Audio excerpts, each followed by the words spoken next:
Shalom Bapak Ibu, apa kabar? Mari sama-sama, kalau kita masih dikasih kesempatan untuk kita boleh ada dalam siraman rohani saat ini, kita bersyukur kiranya firman Tuhan yang sederhana, yang bisa saya sampaikan boleh jadi kekuatan buat setiap kita. Mari Bapak Ibu tetap sandarkan harapmu kepada Tuhan, sebab cuman Dialah yang menjadi kekuatan kita. Mari kita berdoa. Bapak, terima kasih untuk saat ini Engkau tolong kami, kalau sebentar kami akan merenungkan firman yang datang daripada Tuhan. Biarlah pakai hamba yang jauh daripada sempurna dan sederhana ini untuk boleh menolong kami sekalian menangkap kebenaran firman Tuhan. Dalam nama Tuhan Yesus kami berdoa. Amin.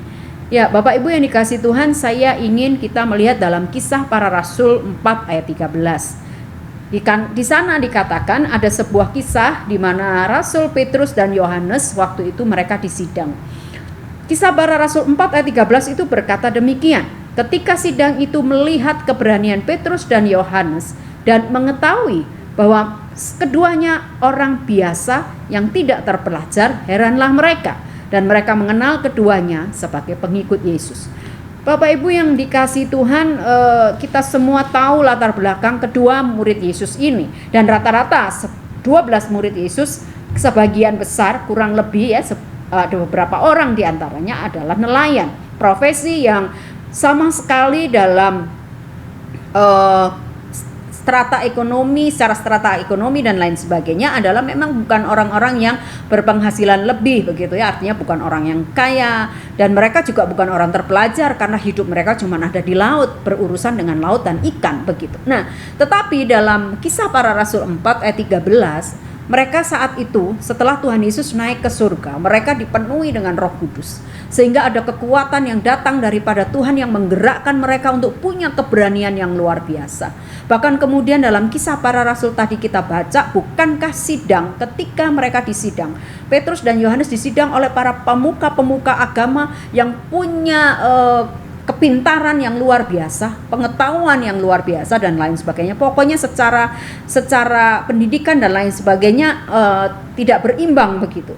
Tapi ketika melihat bagaimana kedua orang ini bisa berbicara ketika mereka ditanya dari kuasa manakah mereka bisa melakukan segala sesuatu itu.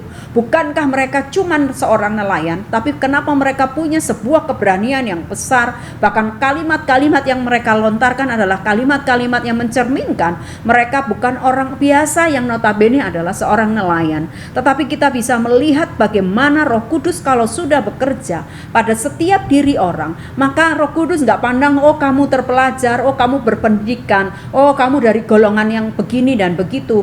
Kalau Roh Kudus mau bekerja, cuman satu yang diminta adalah kesiapan hati kita dan ketulusan hati kita dalam menyediakan diri untuk dipakai Roh Kudus. Maka kita bisa melihat sampai orang-orang di sidang itu menjadi takjub akan, bahkan dikatakan heranlah mereka, karena mereka kenal ini siapa Petrus, siapa Yohanes. Tapi kenapa pada saat sidang itu mereka bisa memberikan argumen dan pernyataan-pernyataan yang tajam, yang sistematis dan tegas, yang mungkin tidak pernah dijumpai dari seorang yang hanya sebagai nelayan yang tiap hari urusannya cuman ke laut ya, menangkap ikan, tidak lebih dari itu. Tapi hari itu mereka berbeda. Nah, Bapak Ibu yang dikasihi Tuhan, kita percaya bahwa sekali lagi kalau Roh Kudus bekerja, maka siapapun kita Tuhan bisa pakai. Gak pandang siapa diri kita dengan segala kekurangan yang ada pada kita. Tapi kalau kita punya keluasan hati, kita punya hati yang tulus, hati yang terbuka, hati yang mau dipakai untuk Roh Kudus bekerja dan Tuhan bekerja, maka segala sesuatu bisa terjadi.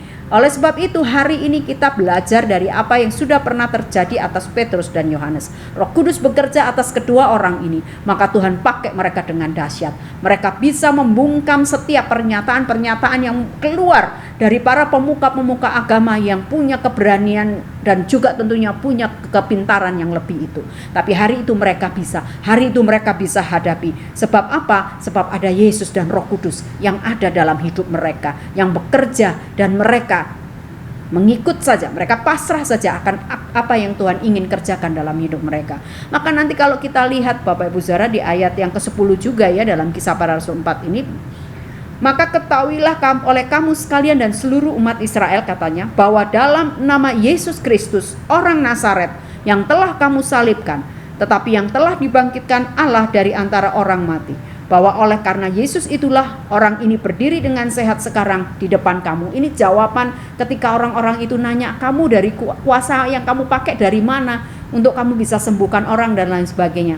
Maka jawaban tegas diberikan oleh Petrus dan juga Yohanes bahwa kuasa yang dia dapat adalah dari nama Yesus Kristus orang Nazaret yang kamu salibkan itu dan sudah mati tapi dibangkitkan oleh Allah. Sebuah keberanian yang luar biasa. Bukankah kita ingat nih Petrus waktu Yesus menuju jalan salib, dia sempat menyangkal Yesus dengan ketakutan yang amat sangat. Dia nggak berani mengungkapkan siapa dirinya. Ketika ditanya, bukankah kamu termasuk salah satu dari pengikutnya? Petrus jelas-jelas toh menyangkal. Tapi hari itu di depan sidang mahkamah agama, Petrus dengan tegas berkata bahwa kuasa yang dia dapatkan untuk bisa lakukan sebuah mukjizat penyembuhan adalah datangnya dari Yesus Kristus orang Nazaret yang sudah kamu salibkan itu. Sebuah keberanian yang spektakuler yang berbanding terbalik dengan apa yang terjadi beberapa saat sebelum itu.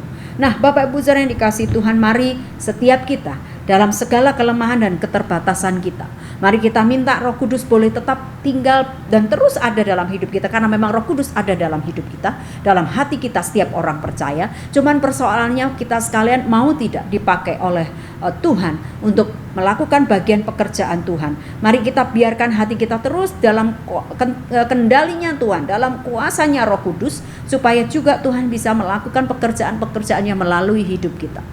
Hanya ketulusan hati kita dan kemauan kita, ketaatan kita, maka semuanya akan bisa dikerjakan oleh Roh Kudus. Kalau kita menolak, ya tentunya Roh Kudus juga nggak akan memaksa kita, karena memang sewajarnya lah kita harus taat kepada pimpinan Tuhan dan pimpinannya Roh Kudus, supaya kerja daripada Roh Kudus dan kerja daripada Tuhan bisa nyata kita lakukan melalui hidup kita. Kita rindu seperti Petrus dan Yohanes yang dipakai Tuhan dengan dahsyat, maka kerinduan itu akan terwujud jika kita menyediakan hati kita untuk tetap ada dalam perkenanan Roh Kudus.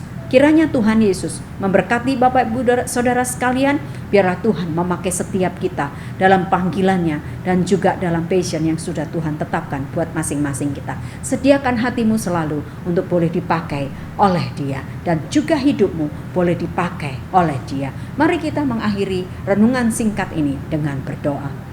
Bapa, terima kasih Engkau sudah menolong kami belajar dari Petrus dan Yohanes, dua orang rasul yang begitu punya keberanian hebat hari itu.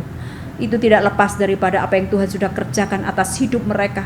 Roh Kudus bekerja dengan dahsyat, dan kemudian mereka menaklukkan diri mereka di bawah kuasa dan otoritas Tuhan sendiri, sehingga mereka penuh dengan ketulusan dan kerendahan hati, mau melayani Tuhan dan dipakai Tuhan. Berkati Bapak Ibu dimanapun berada. Mungkin Bapak Ibu hari-hari ini ada yang rindu kembali dipakai oleh Engkau dengan dahsyat. Mari pakai mereka Tuhan, dan kalau mereka sudah melakukan bagian mereka, mari terus perkembangkan Tuhan apa yang mereka lakukan. Segala passion dan segala kerinduan mereka melayani Tuhan, Tuhan tambahkan supaya mereka punya kerinduan yang lebih lagi dan lebih lagi, dan memberikan yang terbaik dalam hidup mereka masing-masing. Berkati dimanapun Bapak Ibu Saudara berada hari ini, dan kiranya Tuhan tetap Engkau kuasai hidup mereka, supaya melalui hidup daripada kami sekalian ada pekerjaan Tuhan boleh dinyatakan, dan nama Tuhan boleh diperdengarkan kepada banyak orang melalui hidup kami masing-masing. Dalam nama Yesus Tuhan kami berdoa. Amin.